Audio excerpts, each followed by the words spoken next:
అన్నమయ్య జిల్లా మదనపల్లిలో బాలిక హత్య ఘటన తీవ్ర ఉద్రిక్తతకు దారితీసింది. నిందితుడిని కఠినంగా శిక్షించాలంటూ స్థానికులు ఆగ్రహంతో జాతీయ రహదారిపై బైఠాయించి ఆందోళన చేపట్టారు. హంతకుడిని తమకు అప్పగించాలని డిమాండ్ చేస్తూ భారీగా తరలివచ్చారు. ఈ క్రమంలో బాలిక మృతదేహాన్ని చూస్తానంటూ ముందుకు వచ్చిన ఓ వ్యక్తిపై అనుమానంతో స్థానికులు దాడి చేయడంతో పరిస్థితి మరింత ఉద్రిక్తంగా మారింది. పోలీసులు రంగంలోకి దిగి నిరసనకారులను శాంతింపజేసేందుకు ప్రయత్నిస్తున్నప్పటికీ కూడా పట్టణంలో భారీగా జనం మోహరించడంతో అక్కడ ఉత్కంఠ కొనసాగుతోంది.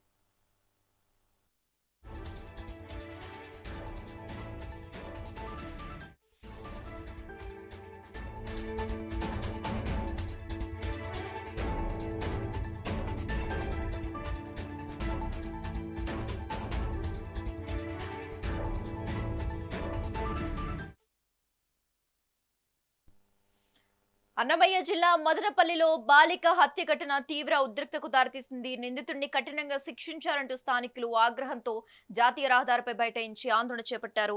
హంతకుడిని తమకు అప్పగించాలని డిమాండ్ చేస్తూ భారీగా తరలివచ్చారు. ఈ క్రమంలో బాలిక మృతదేహాన్ని చూస్తానంటూ ముందుకు వచ్చిన ఓ వ్యక్తిపై అనుమానంతో స్థానికులు దాడి చేయడంతో పరిస్థితి మరింత ఉద్రిక్తంగా మారింది.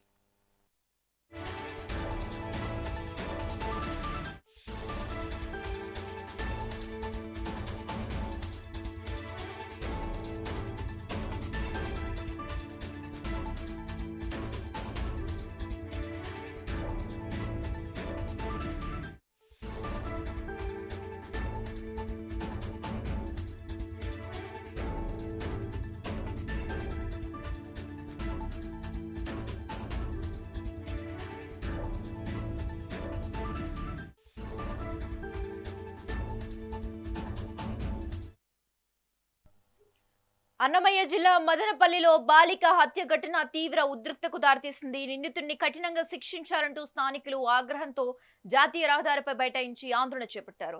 హంతకుడిని తమకు అప్పగించాలని డిమాండ్ చేస్తూ భారీగా తరలివచ్చారు. ఈ క్రమంలో బాలిక మృతదేహాన్ని చూస్తానంటూ ముందుకు వచ్చిన ఓ వ్యక్తిపై అనుమానంతో స్థానికులు దాడి చేయడంతో పరిస్థితి మరింత ఉద్రిక్తంగా మారింది. పోలీసులు రంగంలోకి దిగి నిరసనకారులను శాంతింపజేసేందుకు ప్రయత్నిస్తున్నప్పటికీ పట్టణంలో భారీగా జనం మోహరించడంతో ఉత్కంఠ కొనసాగుతోంది.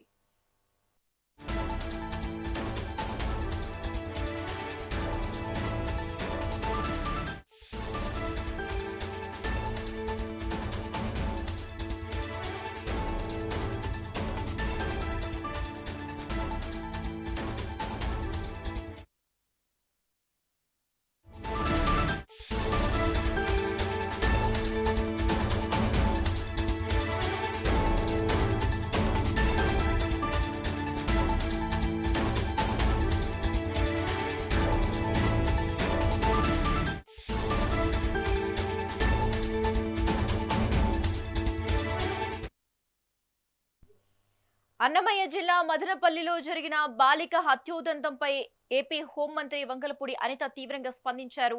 ఈ ఘటనపై విచారం వ్యక్తం చేసిన అనిత బాధిత కుటుంబానికి ప్రభుత్వం అండగా ఉంటుందని భరోసా ఇచ్చారు. నిందితుడు మితిమీరిన మద్యం మత్తులో ఈ ఘాతుకానికి పాల్పడినట్లు ప్రాథమిక విచారణలో తేలిందని మంత్రి వెల్లడించారు. నిందితుడిపై ఫోక్సో చట్టం కింద కేసు నమోదు చేశామని, అతనికి ఎట్టి పరిస్థితుల్లోనూ బెయిల్ రాకుండా కఠిన చర్యలు తీసుకుంటామని స్పష్టం చేశారు. అరాచకాలకు పాల్పడే వారిపై ప్రభుత్వం అత్యంత కఠినంగా వ్యవహరిస్తుందని హోంమంత్రి హెచ్చరించారు.